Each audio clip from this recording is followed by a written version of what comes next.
E chegou a hora! Simbora! Simbora ouvir música! Simbora se informar! Simbora se divertir! Simbora! Com Alexandre Nunes! E então, simbora?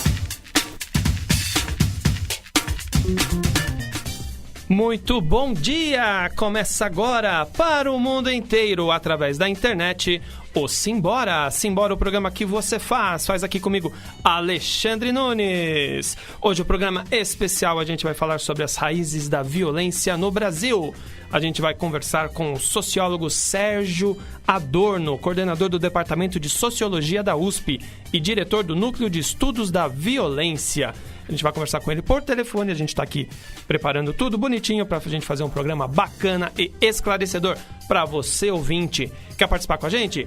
WhatsApp, novo WhatsApp da Rádio Conectados, é o 11 2061 6257. 11 2061 6257. facebook.com/programa Simbora. Vamos juntos fazer um programa bacana. A gente vai para uma música aqui pra gente arrumar tudo, começar a conversa com o professor Sérgio Adorno. Simbora ouvir música e a gente volta já com Simbora, aqui na Rádio Conectados. Estamos de volta aqui com Simbora na Rádio Conectados. Você ouviu Gabriel Pensador, Pátria que me pariu, que fala sobre violência, sobre origens, raízes da violência. E o tema de hoje do nosso programa é justamente esse, as raízes da violência no Brasil. E a gente, como eu falei anteriormente, tem o prazer de conversar aqui com o professor Sérgio Adorno, coordenador do Departamento de Sociologia da USP e diretor do Núcleo de Estudos da Violência. Professor Sérgio, muito bom dia. Muito bom dia aos seus ouvintes também. Muito obrigado mais uma vez por participar do nosso programa. A gente já começa aqui. Ultimamente o senhor tem sido chamado para participar de diversos programas, entrevistas sobre violência, né? Esses dias esteve com o Juca Kfouri, segunda-feira, para minha surpresa, comecei a assistir o Roda Viva, vi lá o senhor. Isso é muito bom, porque mostra que o senhor é reconhecido como referência no assunto, só que também mostra que a demanda também está muito grande, né? Verdade. Para começar, verdade. Nós, como sociedade, nós estamos mais violentos, professor? Bom, vamos falar duas ou três coisas, vamos dizer, argumentos, vamos dizer, para iniciar a nossa conversa. Tá. A primeira questão é que a violência não é um fenômeno exclusivamente brasileiro, né?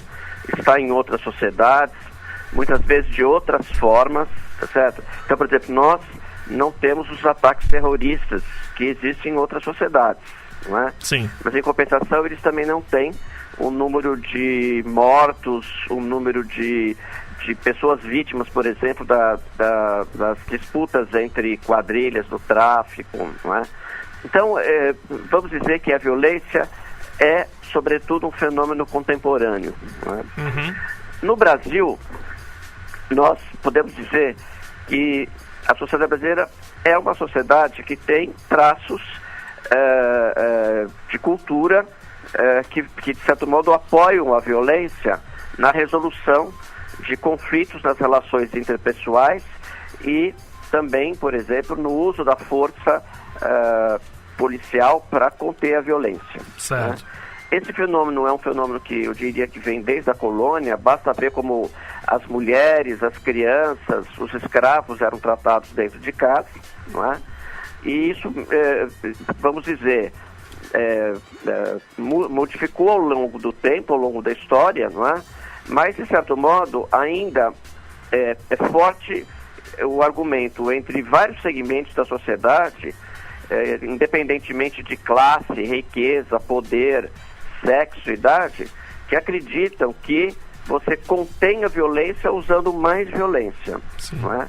Então, vamos dizer isso. Agora, é claro que ao lado vamos dizer, desses traços que a gente poderia dizer conservadores da cultura brasileira, a cultura brasileira também aponta para traços democráticos, progressistas, que pensa o Brasil como uma nação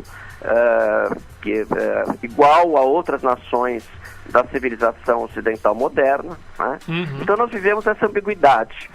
Acreditamos que é possível ser uma sociedade justa, com mais justiça social, democrática, mas ao mesmo tempo aceitamos que em determinados momentos a violência é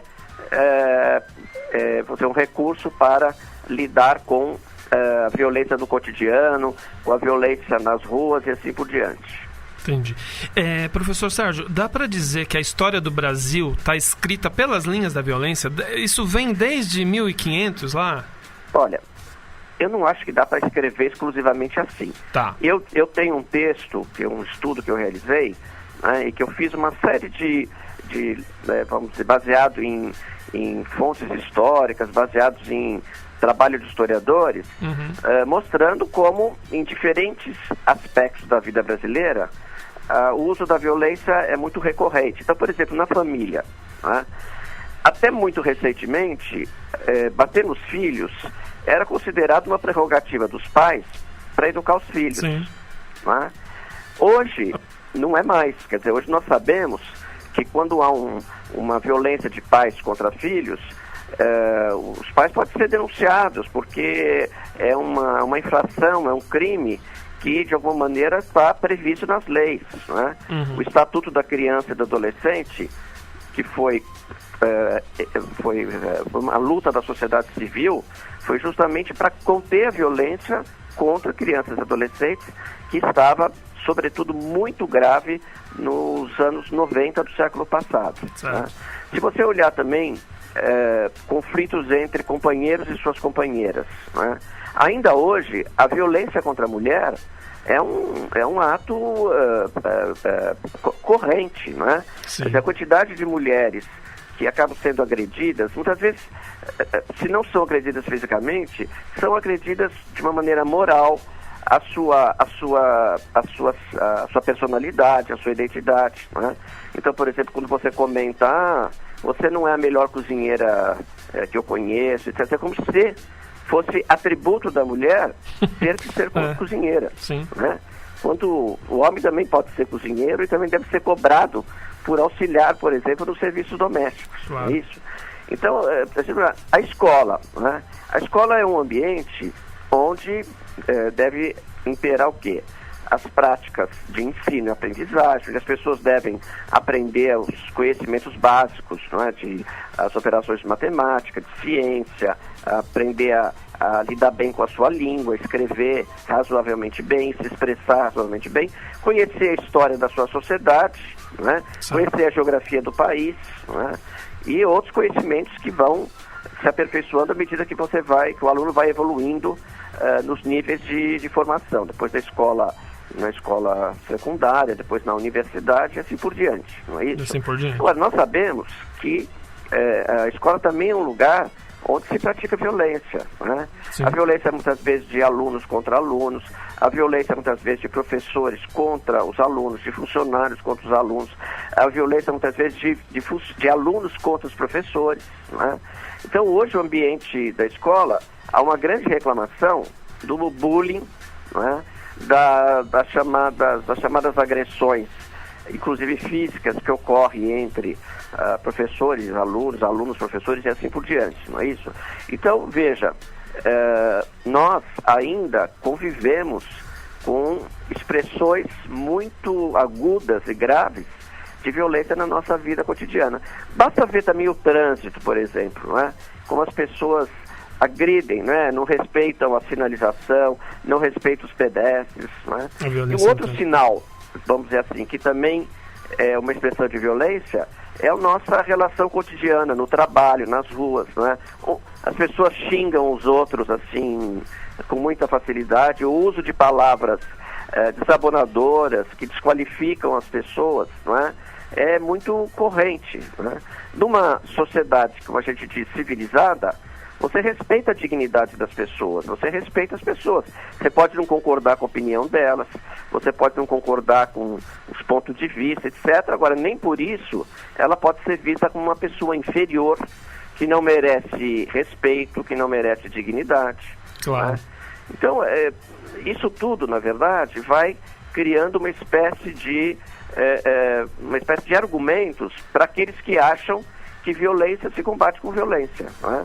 E nós sabemos que em sociedades em que a violência é corrente, o ciclo de violência é sempre renovado, é sempre constantemente recriado, né?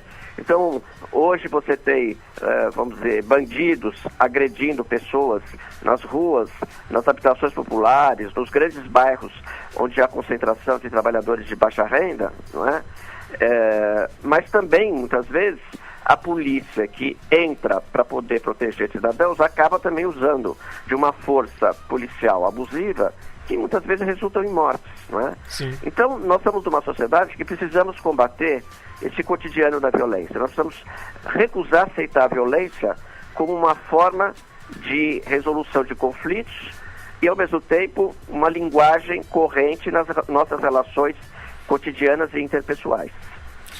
O Norival Bardelli, aqui nosso ouvinte, está falando aqui: bom dia, Alexandre Nunes, professor Sérgio. Realmente a violência está tomando conta de tudo.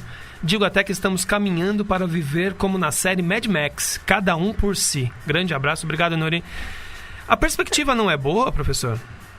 Não, eu acho assim, bom, o que eu estou falando um pouco é essa violência cotidiana. Agora, sim, é claro que as pessoas revelam uma preocupação muito grande com a agressão que compromete a sua integridade física e, sobretudo, a sua vida e os seus bens, né? Muitos trabalhadores, muitas vezes, acabam sendo, como a gente diz, assaltados no caminho do trabalho, voltando do trabalho, e muitas vezes perdem valores, dinheiro, que são essenciais para a vida do dia a dia, né? Para manter a subsistência dia a dia. Isso é muito revoltante e a gente tem que entender isso, que é uma situação. E mesmo cidadãos de classe média, que têm uma vida, vamos dizer assim, mais confortável, etc., muitos deles são também trabalhadores, trabalham muitas horas por dia e também se sentem muito indignados quando vêm agredidos, quando vêm que o seu patrimônio pode ser atacado e quando vêm que a sua vida está em perigo, né? Então, nós estamos agora, porque a gente tem visto que esse crime urbano, essa criminalidade urbana, em torno dos homicídios, dos assaltos, associados ou não a essa criminalidade organizada, não é? Que nós estamos vendo aí acontecer nos bairros, em várias cidades do país, não é? Isso constitui uma enorme preocupação de todo cidadão. Claro. Né? E o que a gente tem visto é que desde os anos 70 do século passado, as estatísticas estão mostrando o crescimento de todas as modalidades de crime, né? Crescem os crimes contra o patrimônio, né? Os roubos, os furtos, né? As fraudes e assim por diante. Crescem as agressões interpessoais, né? Pessoas que agredem, inclusive chegando a agredir fisicamente, né? Os estupros é mais complicado porque ele depende sempre muito da denúncia da vítima, não é? Que nem sempre Mas faz, tudo né? indica que há uma escala ascendente de agressões e violência contra a mulher, entre as quais esta agressão que é considerada a mais grave de todas, que é o estupro e a morte. Né? São as mais graves. E tem crescido muito os homicídios, né? Embora no São Paulo as taxas tenham decaído e estão se mantendo mais em torno de 11 homicídios por 100 mil habitantes, para o ouvinte poder entender o que isso significa, a taxa média do Brasil inteiro, considerado todos os estados, é algo em torno de 29 homicídios por 100 mil habitantes. É alta, não é baixa. Mas o estado de São Paulo está com uma taxa que é pelo menos a metade da média nacional. Né? Mesmo assim, o medo de ser vítima de um homicídio é muito grande, né? E o homicídio cresceu, ao que parece também resultado das disputas entre bandidos pelo controle de territórios para, por exemplo, a instalação do tráfico ou do mercado ilegal de drogas, né?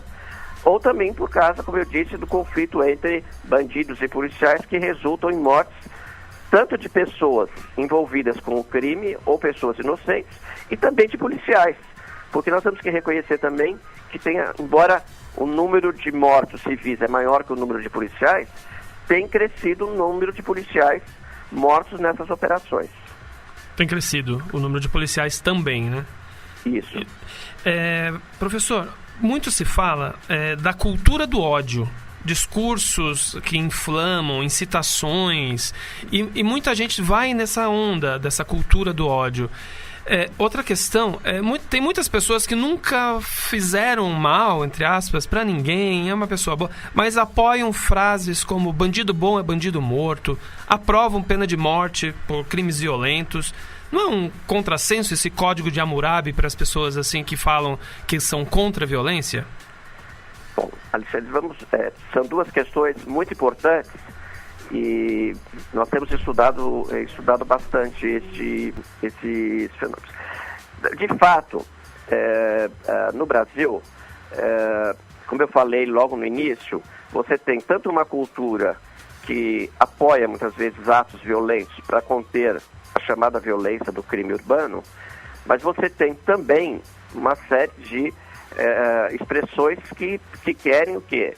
Que querem uma polícia preparada, que você quer uma intervenção pacífica, que você quer que os bandidos sejam processados, julgados e condenados, tá certo? Que cumpram as penas integralmente.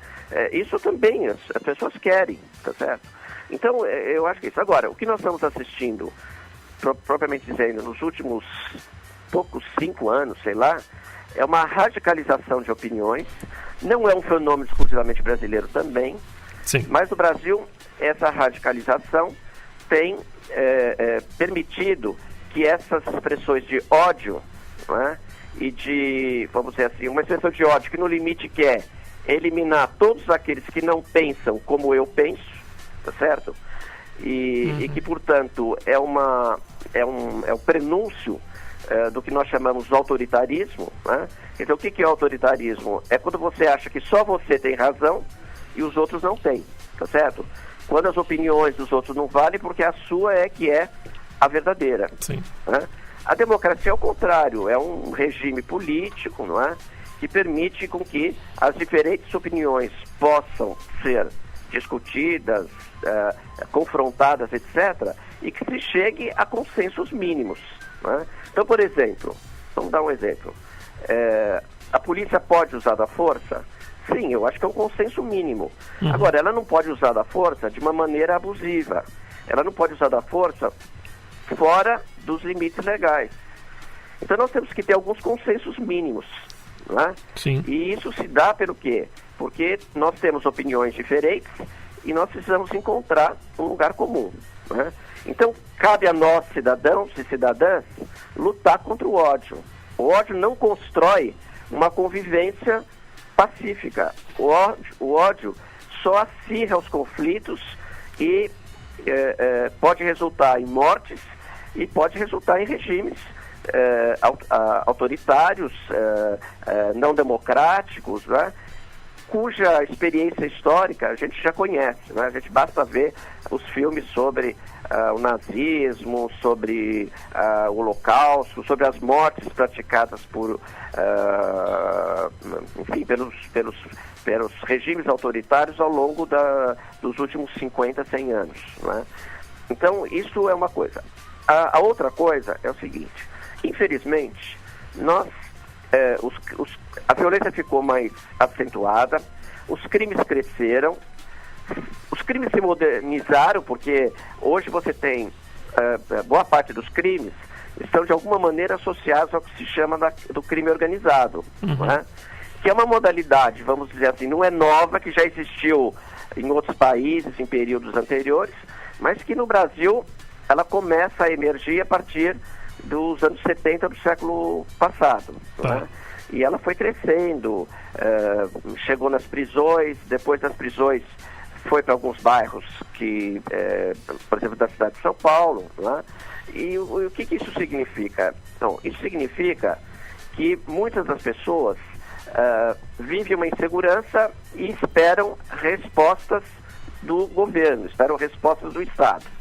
Essas respostas são consideradas, muitas vezes, muito aquém das expectativas. Então, por exemplo, você é vítima de um furto, de um roubo, de uma agressão à sua integridade física. O que, como cidadão, que você tem que fazer? Você tem que ir ao posto de policial e denunciar a ocorrência, fazer o registro da ocorrência, porque você espera que isso seja controlado, evitado e que outras pessoas não sejam vítimas do mesmo crime. Não é isso? Sim. Bom, mas aí o que acontece? Você vai e registra, não acontece nada, os crimes continuam e muitas vezes as pessoas falam, olha, eu conheço o criminoso e ele está andando por aqui como se nada acontecesse, não é? Eu ouvindo muitos moradores de bairros, é muito comum essa queixa. A polícia vem, prende, mas os bandidos continuam soltos, né? Sim. Então, isso vai reforçando a busca por soluções, que eu diria, privadas, não é? Quem tem dinheiro compra um arsenal de segurança privada, né? Portões, grades, alarmes, brinda o seu veículo particular, isso mesmo. Quem não tem, porque essa segurança privada é muito cara, né? Quer dizer, um cidadão comum que vive com salários muito limitados, ele não pode fazer isso, né? Então, muitas vezes, o que ele faz? Ou muitas vezes ele tem um cachorro de estimação que ele, de alguma maneira, se sente um pouco mais seguro, né? Mas muitas vezes, em alguns bairros, você acaba contratando um vigilante para poder agir ali no bairro, né? E você fecha os olhos para o que puder vir a acontecer. Então, veja, a ausência de respostas eficientes dos governos, do poder público, faz com que as pessoas acreditem que as outras alternativas são eficientes, né?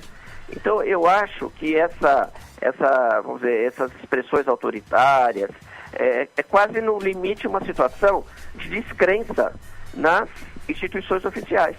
Talvez isso seja a pior coisa, que né? quando os cidadãos percebem que os crimes estão crescendo, não são punidos na proporção em que eles acontecem, o que você tem? Alta impunidade.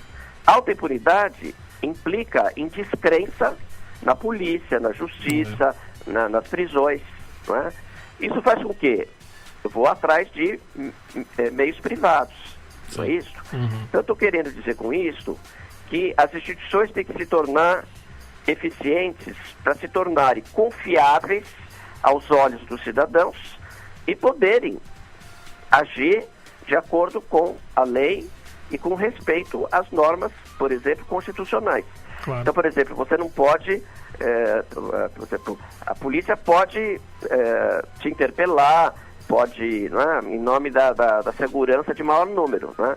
Mas ela não pode entrar na sua residência sem um mandado judicial, não é? Então, isso significa o quê? O combate ao crime deve ser eficiente, mas não pode passar por cima dos direitos fundamentais dos cidadãos. Sim.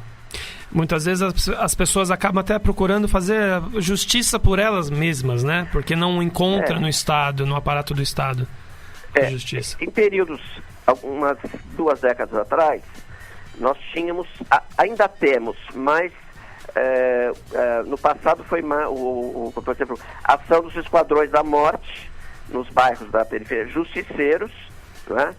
E lixamentos, né? Então, isso é um fenômeno, vamos dizer assim. É como se você agisse por conta própria, fazendo justiça privada e não justiça pública. Certo. O senhor, durante a sua fala, o senhor falou sobre a escola. Para o senhor, qual que é o papel da escola no combate à violência? A escola ela deve preparar os alunos, né, para uma convivência pacífica, né? Então, veja, além dos ensinamentos que a escola tem que proporcionar ao aluno, né, quer dizer, os alunos têm que sair com conhecimentos básicos e complementares sólidos, para que eles possam prosseguir nos níveis posteriores e serem profissionais competentes para poder, no mercado de trabalho, disputar os melhores postos com os melhores salários. Então, a gente não pode ignorar que o papel principal da escola é formar profissionais, mas também formar cidadãos. Sim. Né? E o que é formar cidadãos? É formar cidadãos que respeitem regras mínimas de civilidade, não é? De respeitar as diferenças na escola. Não é? A escola tem meninos e meninas, tem brancos e negros, tem altos e baixos, tem gordos e magros, tem bonitos e feios, tá certo? Sim. Isso é a diversidade humana. E nós temos que ser educados para conviver com todos, né? Para saber que a sociedade é assim, a sociedade é diferenciada. Né? Então nós não podemos, temos que evitar xingar as pessoas, temos que evitar agredi-las fisicamente. Né? A escola tem que combater o bullying, tá certo? Tem vários estudos já mostrando que o bullying é trágico para uma série de alunos que passam, vamos dizer assim, com a sua personalidade e identidade demarcada ao resto da sua vida. Sim. Né? Então, a escola tem um papel de proporcionar aos alunos o aprendizado dessas regras mínimas de civilidade. Certo. Né? E eu acho que em alguns momentos a escola logrou fazer isso no passado, embora muitas vezes com uma disciplina muito rígida e muito rigorosa. Né? Você pode ter uma disciplina que não precisa ser, vamos dizer, autoritária, mas que você possa fazer com... Nós precisamos... Hoje eu li um artigo no jornal de um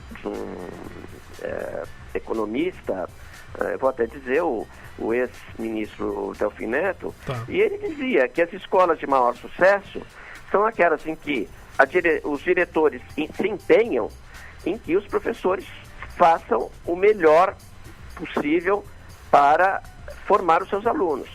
Agora, isso depende do quê? Depende de condições físicas da escola adequadas para o desempenho das atividades e depende também dos professores estarem, vamos dizer, se sentindo felizes com a sua ocupação. Isso significa ter bons salários, significa... Em vários países, os países asiáticos fizeram um grande investimento na formação de professores. Né? Tanto que hoje o salário de professores da escola básica é comparável ao salário de juízes, ao salário das categorias mais elevadas da burocracia civil e pública. Né? Então os governos e a sociedade têm que colocar na cabeça que a educação é um valor e um princípio fundamental. Nós não vamos conseguir dar um salto no desenvolvimento e proporcionar uma sociedade mais justa se nós não enfrentarmos,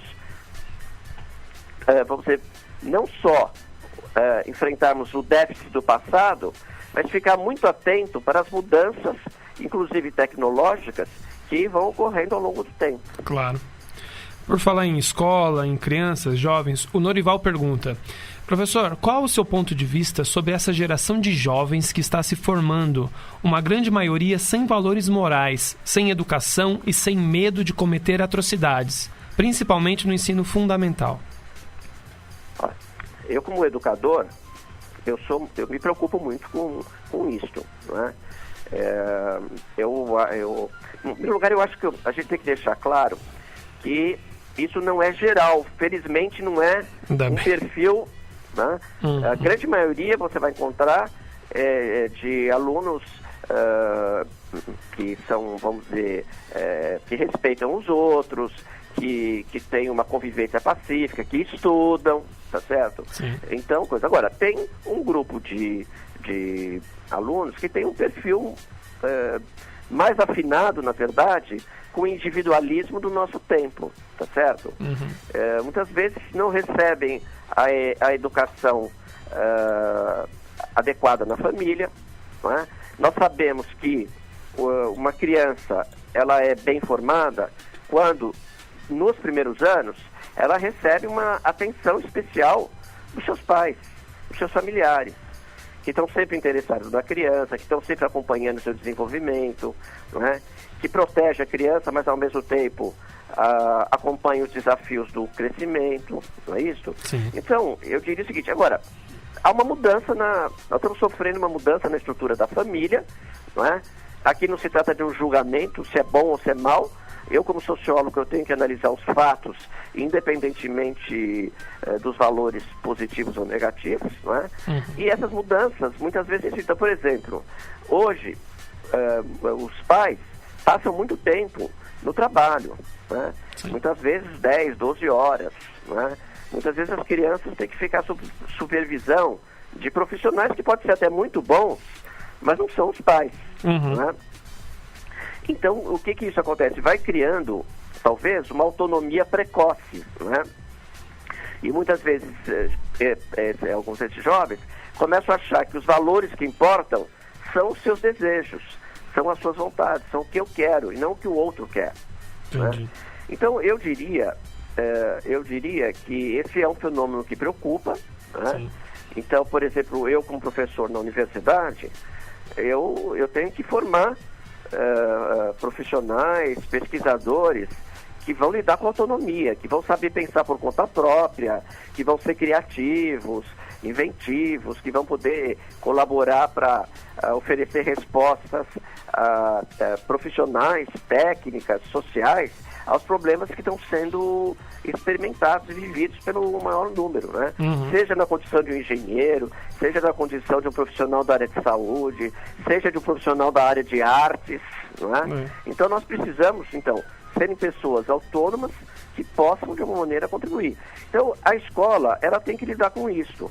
Agora, o limite entre o individualismo e a cooperação solidária é uma tarefa difícil de ser feita. Por isso os professores têm uma responsabilidade muito grande em sala de aula. Demais, e precisam ser mais valorizados. O Carlos Silva deixa uma pergunta aqui também. Alexandre, bom dia, professor Sérgio.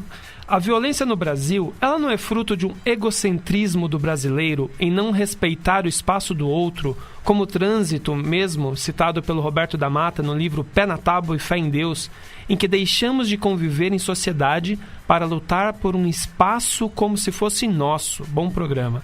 É a questão do individualismo, um pouco que o senhor estava falando antes, né? A questão do individualismo não é... Bom, vamos primeiro dizer o seguinte. O individualismo é um fenômeno das sociedades modernas, tá? Sim. Então a gente tem que lidar com esse fato, tá? Todo mundo quer ser uma pessoa com características próprias e quer ser reconhecida pela sua individualidade, né? O problema, como eu estou dizendo, é como é que se dá essa troca entre indivíduo e comunidade. Quando você é indivíduo, quer ser respeitado como indivíduo, e quando você é solidário com o sofrimento, a dor do outro, né? Eu acho que se exacerbou o individualismo no Brasil, não é? Você vê, por exemplo, o modo como as pessoas lidam, muitas vezes, com o corpo do outro, né? Então, por exemplo, coisas que na Europa são inadequadas, né? Vocês chegando, abraçando, beijando, tocando nas pessoas, é uma coisa que não é aceita, né? Nos Estados Unidos, eu cheguei, numa viagem que eu fiz, eu cheguei a ver uma passageira no metrô reclamar com um rapaz que na frente dela estava olhando para ela com muita insistência, né? Ou seja, ela falou, a minha individualidade está sendo, minha privacidade está sendo invadida, né? Então, esse jogo entre o indivíduo e a vida solidária com os outros é uma sabedoria que precisa ser construída no dia a dia. Eu não diria, talvez... Primeiro, eu tenho muita dificuldade de falar na essência do brasileiro. Eu acho que o brasileiro tem características, né, que são culturais, são construídas socialmente, mas que não estão coladas na sua natureza. Ou seja, ninguém nasce violento ou não violento, tá certo?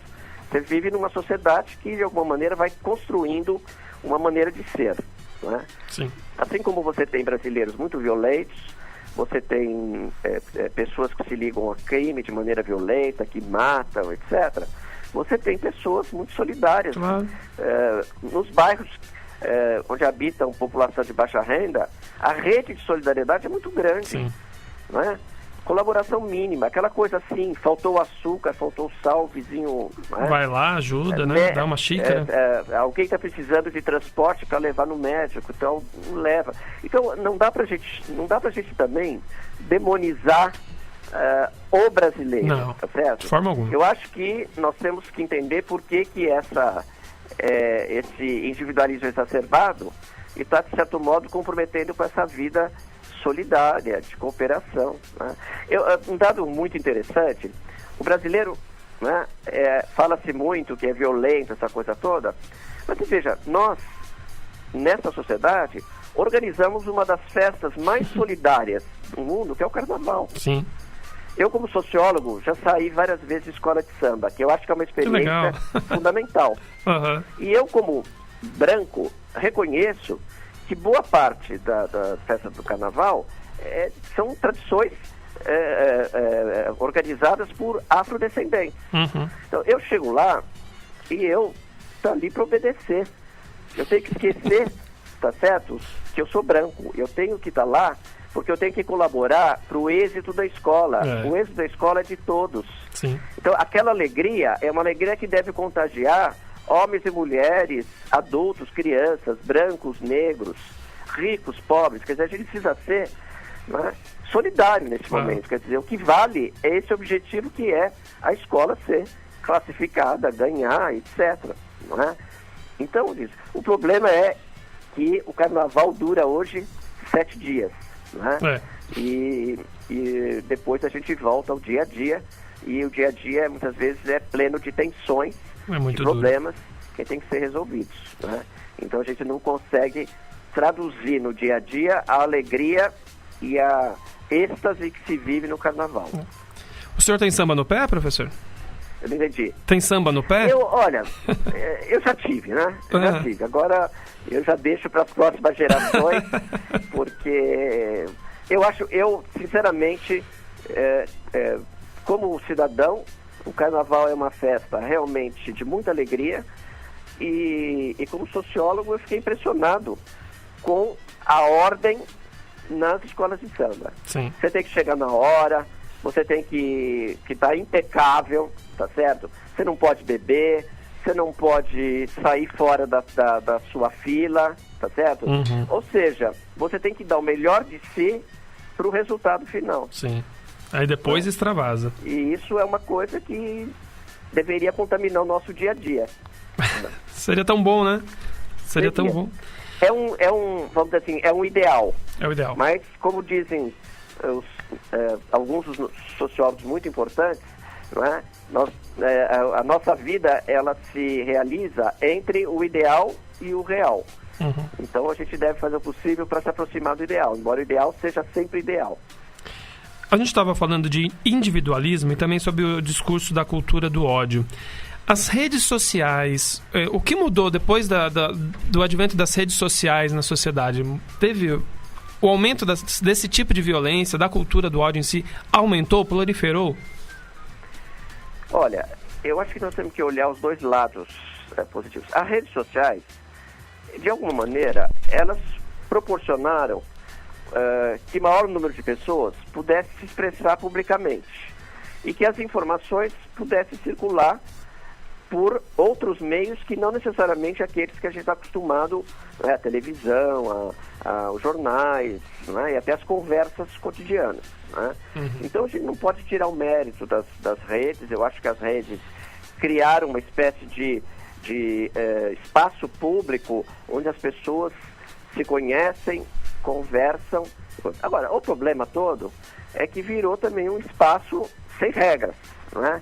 Quer dizer, agredir, expressar tudo aquilo que você acha que tem que falar, independentemente. Porque, claro, você tem que ter liberdade para falar o que você pensa, mas a tua liberdade não pode agredir a dignidade dos outros. Uhum. Não é? Então, a rede, a gente deveria ter. Eu me comporto sempre assim, eu respeito a opinião dos outros, em alguns assuntos eu discuto, mas a rede para mim é um espaço de conhecimento de pessoas, de me informar, de ver o que está aparecendo em termos de música, em termos de literatura, em termos de cinema, o que está em pauta, tá certo? Sim. E muito menos do que ficar agredindo pessoas. Eu não acho que as redes deveriam ser arenas de boxeadores morais. né? Entendi. Eu acho que elas deveriam ser um espaço de debate, discussão, que amplificam vozes, que permitam a várias pessoas poderem expressar e se comunicar, mas a gente tem que ter alguma regra que permita, de alguma maneira, respeitar a dignidade dos outros. O fato de eu não concordar com a opinião daqueles que não coincide com as minhas opiniões a respeito, por exemplo, do controle da violência, etc., não significa que eu tenho que chegar e ficar desqualificando as pessoas. Lógico. Eu não gosto, não concordo, ponto. Pronto. Eu assisti segunda-feira o Roda Viva pelo Facebook. E no Facebook tem os comentários dos espectadores, né, da cultura lá. E eu percebi assim, o senhor foi um pouco numa linha contrária da maioria dos outros que estavam lá debatendo, né? E o pessoal metendo o cacete no senhor, assim, né? Falando, comunista, não sei o que, é petralha, vai lá chorar junto com o bandido, esse tipo de coisa, né? Que é uma coisa muito comum, né? É isso que você está falando. Você estava contrário a uma opinião de muita gente, o pessoal metendo porrada no senhor. Olha, eu, em primeiro lugar, eu quero dizer que eu não tenho vínculo político partidário. Então, eu me sinto muito à vontade. Isso é ótimo. Porque eu não sou porta-voz, deixo daquele partido. Uhum. Tá? É uma posição pessoal minha e respeito quem as tem. Mas, então, eu posso ser bastante claro que me chamar de tucano ou petralha, para mim, é indiferente, tá certo? Eu tenho um compromisso, que é o seguinte, eu fui formado numa sociedade, eu fui formado durante a ditadura, tá certo? Então, você imagine, eu sei o que é, por exemplo, eu falo para os meus alunos hoje, vocês podem reclamar de que a democracia que nós temos não é democracia, etc., tudo bem. Só que na minha época eu não podia sair expressando publicamente as minhas ideias. Sim.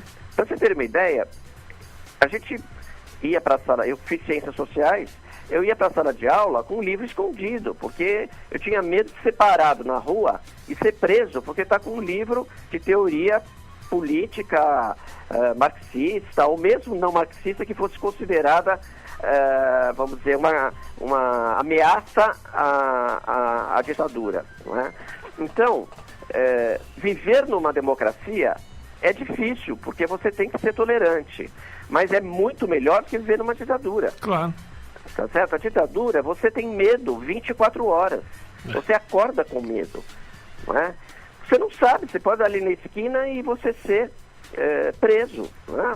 Porque estava em atitude aparentemente suspeita, você não tem a quem recorrer, né?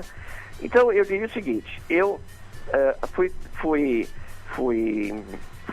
formado numa universidade, eu fui formado na USP, uma formação que eu digo hoje primorosa, que não me doutrinou, mas me ensinou uma coisa muito importante, que eu precisava pesquisar e estudar, conhecer os fenômenos, analisar diferentes pontos de vista, investigar segundo as regras da ciência e as regras da sociologia, né? E poder, com isso, contribuir para que os cidadãos conheçam outras visões a respeito dos problemas que eles vivem, né?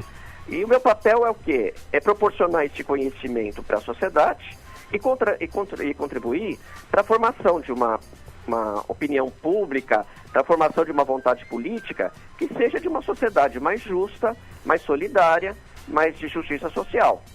Aquele dia no Roda Viva, embora eu respeito todos que estavam ali, são profissionais dignos, todo mundo tem a sua visão, coisa. O problema todo ali era o seguinte, eles estavam focalizando, eu não digo eles no sentido genérico, todos eles, na verdade, o foco era a questão de qual era a estratégia, vamos dizer, policial mais adequada. E eu estava pensando numa coisa que para mim é preliminar, que são, na verdade, é combater o crime, desarmar os criminosos, seguramente, mas sem arranhar a Constituição brasileira, sem arranhar os direitos fundamentais, os direitos civis, tá certo? Então, o problema para mim é um problema de natureza política, tá certo? Eu não sou criminólogo, eu não sou violontólogo, tá certo? Eu estudo violência na medida em que a violência constitui o desafio de uma sociedade democrática baseada na vida solidária, na cooperação, no respeito à dignidade dos outros, no respeito aos direitos humanos. É isso que me interessa. Eu não sou especialista em tática policial, tá certo? Eu não sei se a polícia deve entrar com armamento X ou Y, né?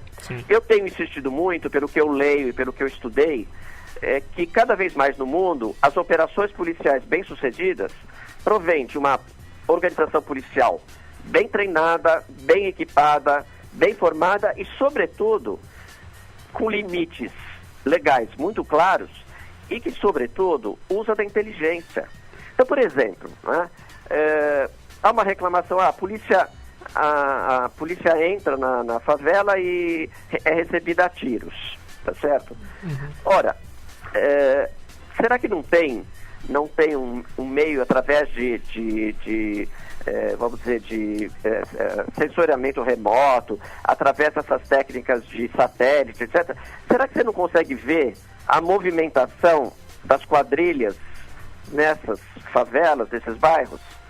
Será que a partir disso você não consegue estabelecer uma estratégia de ação que surpreenda o bandido e permita que numa ação, vamos dizer, coordenada, você, ao mesmo tempo que preserve a vida de quem quer que seja, inclusive dos bandidos, que devem ser presos e responderem pelos seus crimes perante a justiça, né?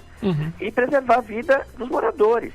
Porque o que eu insisti muito aquele dia é que quando você fala em combater o bandido, você esquece que entre a polícia e o bandido tem milhares e milhares de trabalhadores que são pessoas como qualquer um de nós e que têm os mesmos desejos, tá certo?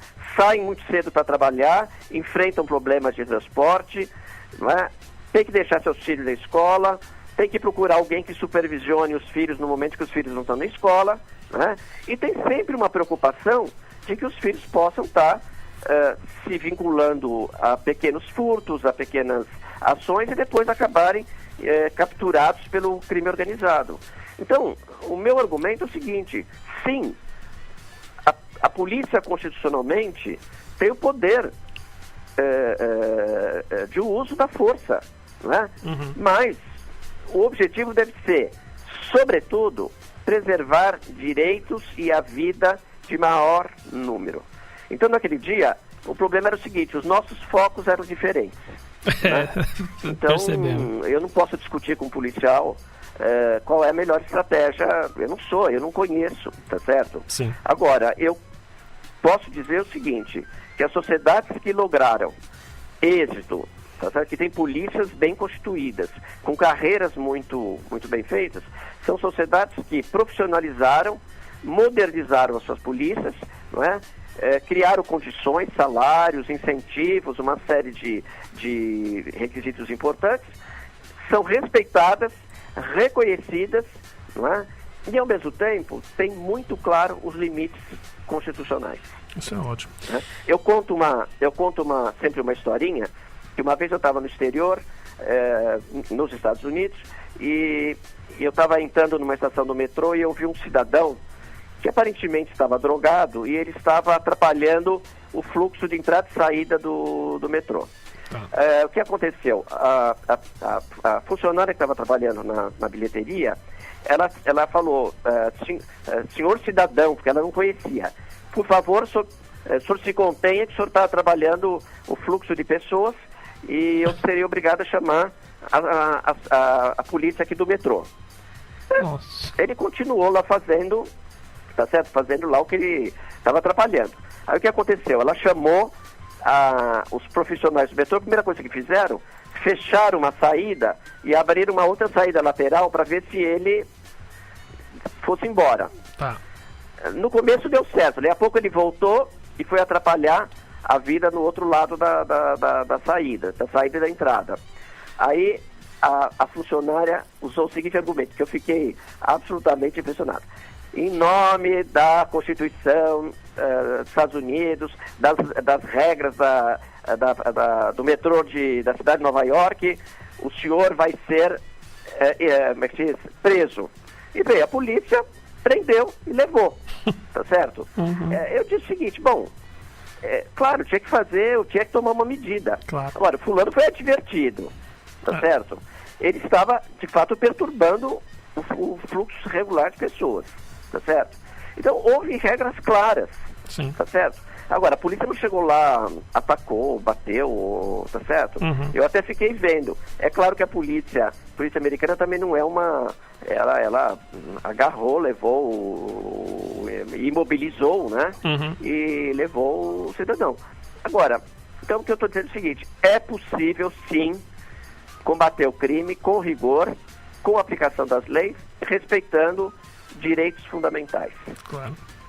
Como o senhor vê a intervenção federal no Rio de Janeiro? Prós e contras? Olha, como eu manifestei lá, eu não estou convencido dessa intervenção, porque assim, vamos levar em consideração que já houve outras operações de garantia de lei e ordem, né, que se chama GLO, em que houve um acordo, uma cooperação entre as forças policiais do Estado do Rio de Janeiro e as forças federais e o Exército, em várias operações, Olimpíada, Copa do Mundo, Rio 92, né? Lembre-se, mais recentemente, 14 meses que o Exército permaneceu na Maré. Então, já havia outras experiências, tá certo? A intervenção é uma medida grave, porque ela, de alguma maneira, ela suspende parte da governabilidade. O governador foi eleito, tá certo? Pelo bem ou mal, ele é um poder eleito. Quer dizer, quando você intervém, você está dizendo aos eleitores que eles elegeram, mas o governador não tem soberania sobre o seu território, tá certo? Então, o problema é que isto é uma ameaça à vida democrática, nesse sentido, percebe? Segundo, eu acho que a intervenção está prevista na Constituição, ela é legal, não trata de se discutir isso. Mas eu entendo que essa intervenção federal, né, que embora não seja militar, ela é, na prática, de natureza militar, tá certo? Bom, eu entendo que ela deve ser o último recurso em caso da agressão de uma nação estrangeira à nação brasileira e no caso de uma desagregação interna absoluta. O Estado do Rio de Janeiro não está nisso. Apesar de toda a crise, apesar de todo o problema de governabilidade, não é? Apesar de toda a crise orçamentária que está afetando todos os serviços, não é? Saúde, educação, meus colegas da Universidade Estadual do Rio de Janeiro que ficam com salários atrasados, não é? E que enfrentam problemas de assegurar sua existência cotidiana, não é? E isso nas escolas e, sobretudo, policiais também. Né? Quer dizer, é muito desgastante você trabalhar e não ter certeza se você vai poder pagar suas contas no final do mês. Sim. Não é? Então, quando você olha os dados de violência, embora é possível que tenha havido um aumento do número de homicídios nesses últimos, de 2016 para 2017, o Rio de Janeiro não é a cidade mais violenta do Brasil. Não é? Se você olhar em termos, comparando os números absolutos pelo tamanho da população, você vai ver que o Rio de Janeiro não está entre as 20 cidades mais violentas. Sim. O Rio de Janeiro não está entre as 50 cidades mais violentas das Américas, incluindo os Estados Unidos. Mas a intervenção é lá. Então, essa intervenção me parece precipitada, tá certo? Ela vai dar uma sensação de segurança um certo tempo, mas a pergunta essa intervenção está prevista até dia 31 de dezembro, e no dia 1º de janeiro, com um novo governo, o que vai acontecer? Essa é uma pergunta. Então, eu manifesto o seguinte, eu acho que o poder coercitivo é legal, é legítimo, mas em circunstâncias determinadas. E eu não estou convencido disso. Tá certo? Pode ser que amanhã eu venha a ser convencido, tá certo? Novos fatos apareçam, etc. Por enquanto, eu sou sociólogo cientista. Eu vou trabalhar com a hipótese contrária. O professor Anderson Rodrigo, ele deixa aqui uma pergunta para o senhor. Primeiramente, parabéns ao Alexandre Nunes pelo programa, e em especial hoje por nos dar a oportunidade de dialogar com Sérgio Adorno. A intervenção militar no Rio de Janeiro pode e deve ser analisado no âmbito dos interesses políticos. Como bem nos lembrou Cristiane Brasil, o objeto de maior valor para um político é o voto. Sabemos que a reforma da Previdência é extremamente impopular, duvidosa e camaleônica. Daí surge a imaginação dos políticos. O que é melhor para mim? Paramos com essa história de reforma da Previdência e muda o foco para o Rio, para dizer, estamos preocupados com a violência. Daí eu pergunto, o que nos garante que, passadas as eleições, revoga-se a intervenção militar e em novembro vota-se a reforma previdenciária? E outra pergunta, quais são os critérios, quem julga e determina o fim da intervenção nessa escala? É o presidente da República, no caso? Não, essa intervenção, em princípio, ela está prevista até dia 31 pelo decreto. Tá. Teria que ter um outro decreto suspendendo a intervenção. Tá? Que isso é uma prerrogativa do chefe de Estado. Tá? Então, isso. O que eu sou sociólogo, meu campo de pesquisa é sociologia política, mas eu não sou especialista, eu não sou uma pessoa que acompanha a literatura, os estudos, as pesquisas, no campo eleitoral e no campo da representação partidária. Sim. Tá certo? Então, muitas vezes, esses jogos de poder, eu só consigo entender lendo os trabalhos de amigos, de colegas que são especialistas e que circulam não só no meio acadêmico, mas também nos jornais, né? Na mídia e assim por diante. Eu acho que tudo me parece que foi uma medida política no sentido de desviar o foco da atenção da Previdência, né? Quer dizer, o governo é um fato, o governo é impopular, né? Vários levantamentos, sondagens de opinião têm mostrado isso, tá certo? Sim. Ele acreditava que, apesar desta impopularidade, era possível passar a reforma da Previdência, né? Verificou, não era possível, tá certo? Você imagina para um governo colocar uma medida dessa natureza e ser derrotado, acabar o governo, em princípio, né? Então, o que você faz? Você tem que tirar do foco, né? Agora, é muito complicado você ter apostado todas as suas fichas num conjunto de reformas estruturais e daí dizer, olha, não vai dar, tá certo? Quer dizer, é assinar o fracasso. Claro. Né? Então, é possível que tenha havido, na verdade, um cálculo político, pensando nas eleições agora de outubro, não só as eleições para a presidência, mas as eleições nas câmaras, não é? No Senado e assim por diante, e isso tenha resultado nessa medida. Eu sou daquela, um pouco da minha filiação, vamos dizer, teórica. Eu tenho esses fatos eu prefiro analisar com uma certa distância no tempo, tá? Porque numa certa distância no tempo você consegue perceber como é que os diferentes atores de fato agiram visando determinados objetivos, né? Hoje, você pode até, com alguns instrumentos, fazer uma previsibilidade, né? Mais ou menos o que pode estar acontecendo. Mas, passado um tempo, é que a gente tem condições de ter uma análise mais precisa, mais objetiva, mais sólida. Quando chegar lá um pouco mais no futuro, a gente volta para saber o que aconteceu.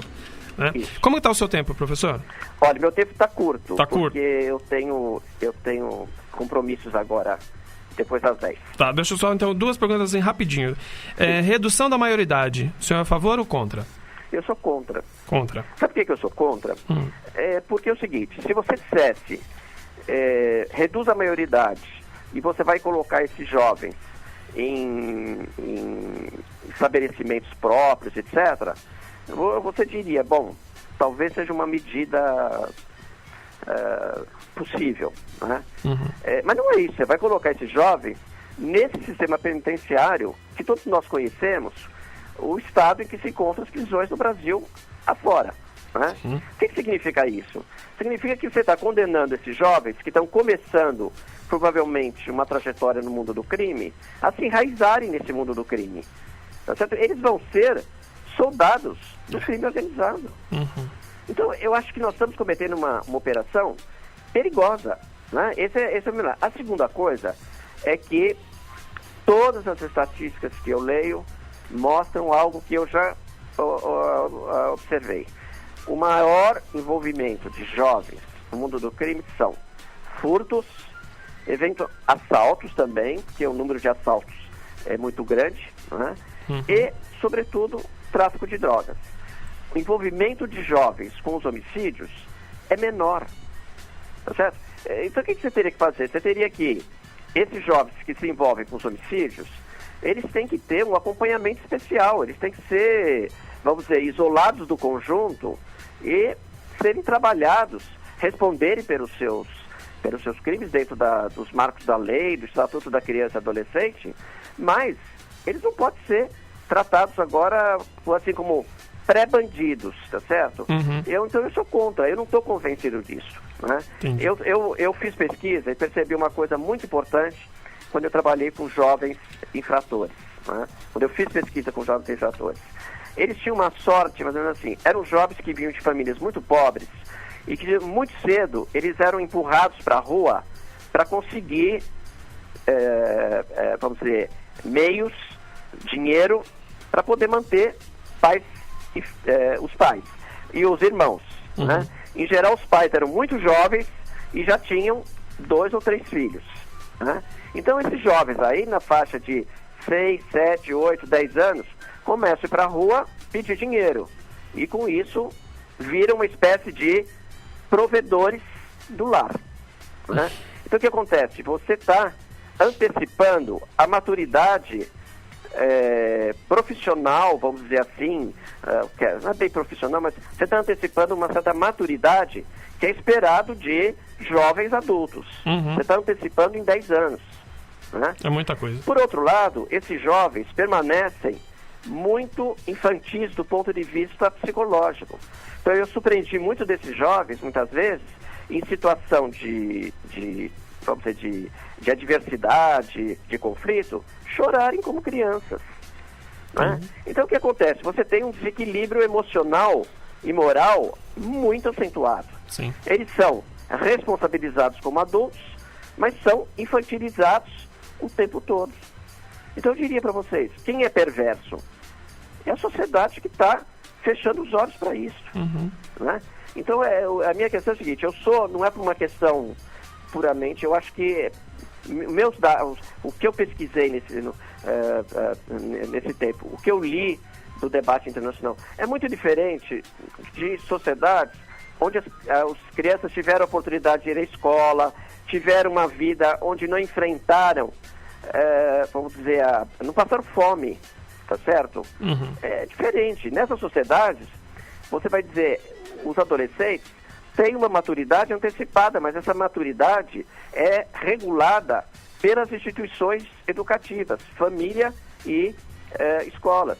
Por exemplo, nos Estados Unidos, na Europa, até muito recentemente, porque isso está mudando também, os jovens saíram de casa muito cedo, né? 16 anos iam morar sozinhos.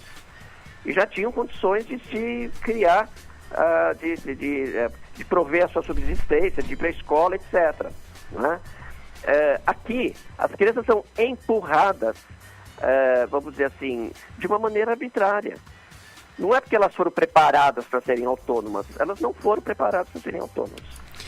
Professor, uma última pergunta que eu sei que você está aí correndo já. Ontem foi criado o Ministério da Segurança Pública. O senhor vê como uma alternativa?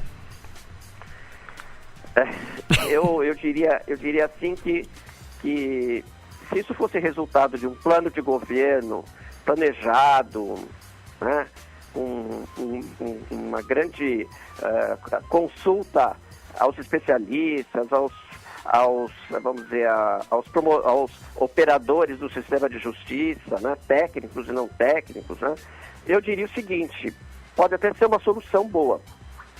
Mas, por exemplo, esse ministério é criado E você tem o Ministério da Justiça. O que vai fazer o Ministério da Justiça agora? Ficou meio estranho para mim. Você esvaziou o Ministério da Justiça de atividades que até recentemente eram muito importantes, né? Então, como é que vai ficar? Eu vi, por exemplo, que o Departamento Penitenciário se manifestou que queria permanecer no Ministério da Justiça, porque o Conselho, o Departamento, eles administram um fundo penitenciário que é responsável pela construção das prisões no Brasil inteiro. A pergunta é, se isso passa para o Ministério da Segurança, esse fundo não vai ser redistribuído com outras operações, com outras atividades? Então não está nada claro, tá certo? Eu acho que pode ser que dentro de uns dias a gente tenha conhecimento melhor, né? Então, por enquanto, eu diria o seguinte, olha, são as velhas soluções. Você cria um órgão e depois descobre que ele é ineficiente. Às vezes só mudou o nome, né? Passou de um para outro, só mais para fazer fumaça. Ao que me parece, né? Essa é impressão minha. Conversei aqui com o professor Sérgio Adorno. Professor, muito obrigado. A gente sabe que seu tempo é curto. Obrigado por atender a gente. Obrigado por esclarecer muita coisa. E está convidado para outras oportunidades também. Tá bom, Alexandre. Muito obrigado. Muito obrigado aos participantes do programa, aos ouvintes. E eu espero que a gente possa viver dias melhores. Tomara. Um abraço. Obrigado, professor. Um abraço para o senhor. E a gente aqui está ainda aqui no Simbora. A gente vai ainda ter Doutor Bactéria, a gente vai ter Rafael Bulara. E vamos de música, vamos com prefixo e a gente volta já com o Simbora, aqui na Rádio Conectados.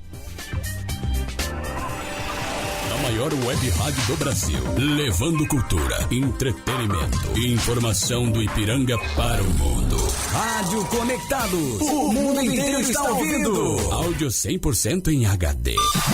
Apoio Nescafé, QR Code Generator, Texop Brasil, Google Brasil, Federação de Beach Soccer do Estado de São Paulo, camiseta feita de pet, vista essa ideia, Music Master, InfoRec, InfoAudio 9, Informa, automação de emissoras, CIC Telecom, Prestexto Comunicação, MGE Broadcast, Vibração e BR Logic, a plataforma completa para sua web rádio. Realização, Fundação Nossa Senhora Auxiliadora do Ipiranga, FUNSAI.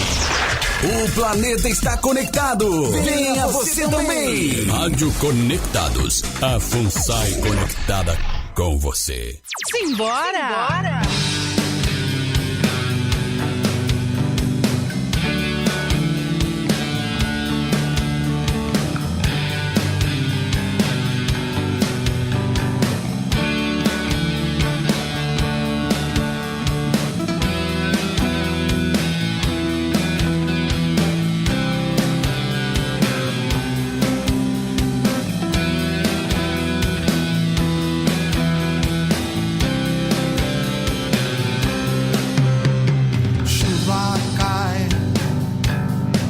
Lavando sangue caído no chão, sangue que simboliza a dor de lutar em vão. Chuva cai sobre os copos atirados ao chão, como se fossem pedras que nunca dizem nem sim nem não. Depois que tudo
simbolizador, a dor de lutar em vão.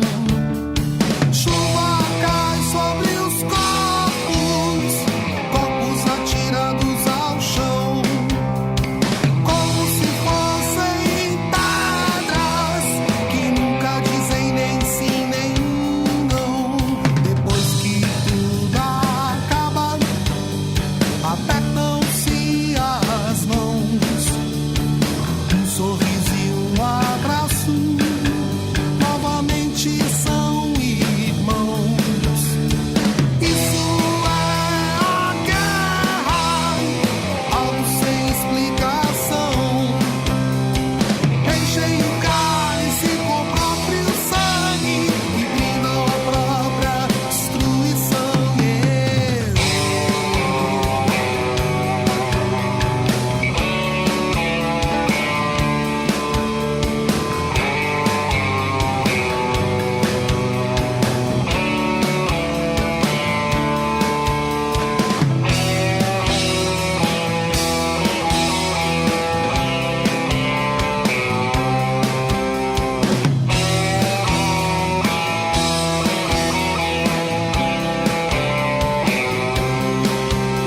Depois que tudo acaba, apertam-se as mãos, um sorriso e um abraço, novamente são irmãos.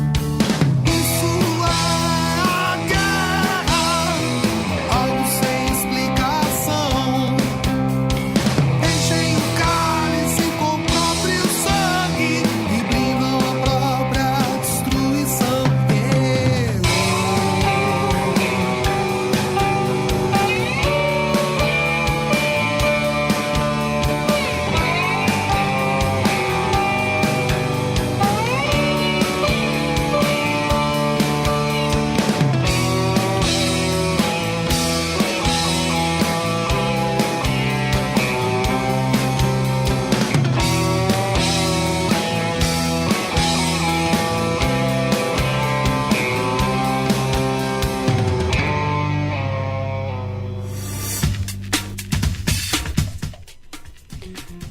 E voltamos aqui com Simbora, na Rádio Conectados. E aí, pessoal, gostaram da conversa com o sociólogo Sérgio Adorno? Tema violência, infelizmente um tema tão atual, né? Como ele falou, o Rio de Janeiro não é, nem de longe, a cidade mais violenta do país. Mas mostra-se, né, na mídia, quando tem a violência, ela é muito forte, né? É muito chocante, né? As cenas que a gente vê, as famílias destruídas por conta da violência, por conta do tráfico, por conta do roubo de armamentos, por conta de roubo de carga também. O Sérgio Beltrame, que já foi lá da Polícia do Rio, estava falando que cerca de 30 caminhões são roubados, caminhões de carga são roubados todos os dias no Rio de Janeiro. Isso também ajuda a dar dinheiro para o crime, né? Outro reflexo da violência é no esporte, é no futebol. Muitas pessoas perdem a vida por conta de confrontos de torcida. E é isso que vai falar um pouco o Rafael Bulara. Na coluna dele aqui no Simbora, o Bula na Rede, ele fala um pouco sobre os frutos da violência das torcidas nos estádios de futebol. Então, Simbora com Bula na Rede. Bula na Rede, com Rafael Bulara. Fala Alexandre, fala pessoal do Simbora, do programa Conectados. A gente vai falar hoje de um assunto relacionado ao esporte, que é até o tema do programa aí, Ale, mas que não é muito legal, que é a relação de violência também no futebol, violência urbana, que infelizmente também ocupa espaço no futebol. E mais precisamente em São Paulo, a gente teve há quase 2 anos, né, uma situação em que a polícia e o Ministério Público determinaram torcida única em clássicos, em partidas envolvendo Palmeiras, Corinthians, Santos e São Paulo. Quando eles se enfrentam, é preciso que tem a torcida só do clube mandante, e isso aconteceu por causa da morte do José Simval Batista de Carvalho, que morreu em São Miguel Paulista durante um confronto entre palmeirenses e corintianos. Ele tinha 53 anos de idade, nem gostava de futebol, não era de torcida organizada, estava passando infelizmente em frente à estação de São Miguel Paulista da CPTM quando aconteceu um confronto entre corintianos e palmeirenses. Naquele dia ia ter um Corinthians e Palmeiras no estádio do Pacaembu, muito distante da onde aconteceu o problema, no extremo da zona leste de São Paulo, e o Simval acabou atingido com um tiro no peito. Morreu na hora no local e, como eu disse, ele tinha 53 anos e agora, dia 3 de abril, completa 2 anos do assassinato desse homem. E, por incrível que pareça, Ale, ainda não há...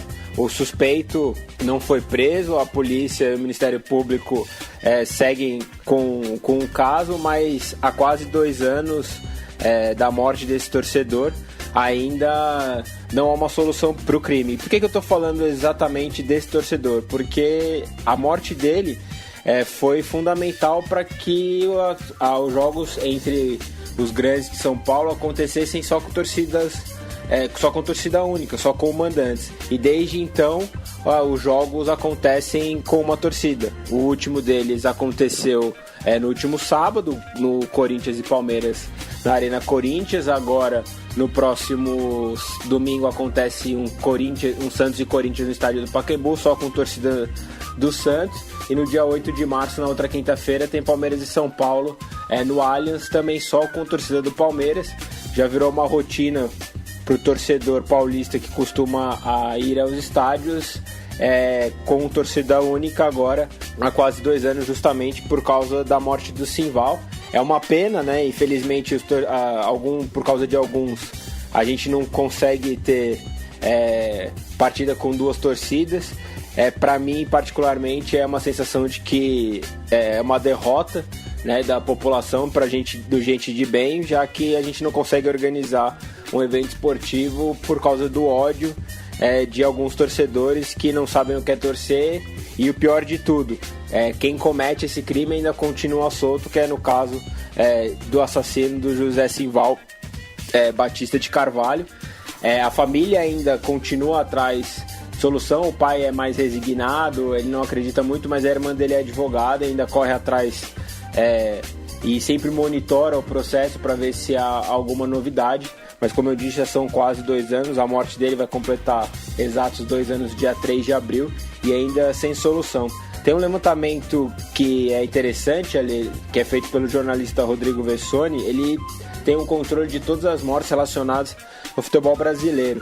E a primeira delas foi em confronto de torcida em outubro de 1988. De lá para cá, são mais de 300 mortes envolvendo torcedores espalhados pelo Brasil, de diferentes torcidas, diferentes estados.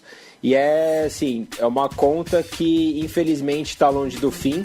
Em São Paulo, se a gente for pegar, depois daquela morte do Simval, de 3 de abril, ainda aconteceram mais 2 mortes aqui no estado de São Paulo. Uma delas é de um torcedor do Corinthians, que foi assassinado no ano passado, também num dia de Palmeiras e Corinthians. Ele morava em Itapevi e aí acabou sendo vítima de torcedores, uma emboscada de torcedores do Palmeiras. Na realidade foi em 2016, dia 17 de setembro de 2016. O Palmeiras e Corinthians foi disputado na Arena Corinthians e o Daniel Jones Veloso, de apenas 22 anos, acabou sendo assassinado por um grupo de palmeirenses em Itapevi, a 60 km da capital, muito distante da Arena, um caso semelhante ao José Simval. E a outra morte foi do Moacir Bianchi, que era um dos fundadores da torcida Mancha Verde. Ele foi assassinado com 22 tiros também. Isso aconteceu no final de 2016. Então, depois da morte do Simval, a gente ainda teve mais 2 vítimas relacionadas a futebol aqui no estado de São Paulo. E, como eu disse, desde 1988 são mais de 300 mortes. Beleza, Lê? Esse é um levantamento triste que a gente traz pro ouvinte do Simbora, mas que o esporte, infelizmente, o futebol não está desconectado a essa violência urbana que a gente tem espalhada por São Paulo e por outros lugares do Brasil. Beleza? Um abraço, Ale, e até a próxima. Bula na Rede, com Rafael Bulara. E voltamos aqui com Simbora. Obrigado, Rafael Bulara. Cada semana trazendo curiosidades, números, dados do esporte, do futebol. E você quer mandar mensagens? Quer sugerir pautas para o Rafael Bulara? Mande para simbora@radioconectados.com.br. Tá passando uma barata aqui no vídeo agora, parece. Nossa. Pessoal que tá chegando agora, que tá esperando, cadê o professor Sérgio Adorno? A primeira parte do programa foi com ele, falamos sobre violência, e você não conseguiu pegar, pegou metade só. Vale lembrar que às 7 da noite tem a reprise do programa e no sábado às 3 da tarde. Mas você quer ver antes, você não tem tempo esse horário? Calma. O vídeo do programa de hoje vai ser disponibilizado em breve em facebook.com/programa Simbora. Você que é ouvinte do Simbora não perde nada aqui. Então o Sérgio Adorno falou coisas interessantes sobre violência. Você não conseguiu acompanhar tudo ou quer ouvir de novo? Quer pensar, refletir sobre o que ele falou? 7 da noite a reprise do programa, ou sábado 3 da tarde. E na página do Simbora no Facebook, em breve estará lá também o vídeo. Por falar em Simbora, por falar em Rádio Conectados, em breve tem novidades, em breve teremos novidades aqui com esse apresentador que vos fala. Daqui, semana que vem, acho que a gente já começa a falar um pouquinho sobre novidades na programação da Rádio Conectados. As músicas do programa de hoje falam de formas de violência, músicas que retratam violência urbana, violência contra a mulher, violências emocionais, crimes passionais também. Então vamos aqui ouvir mais duas musiquinhas. Daqui a pouco a gente volta e ainda tem Doutor Bactéria hoje, hein? Vai falar sobre você é papai, você é mamãe? Quer cuidar melhor dos seus filhos? Dicas de Doutor Bactéria, daqui a pouco aqui no Simbora.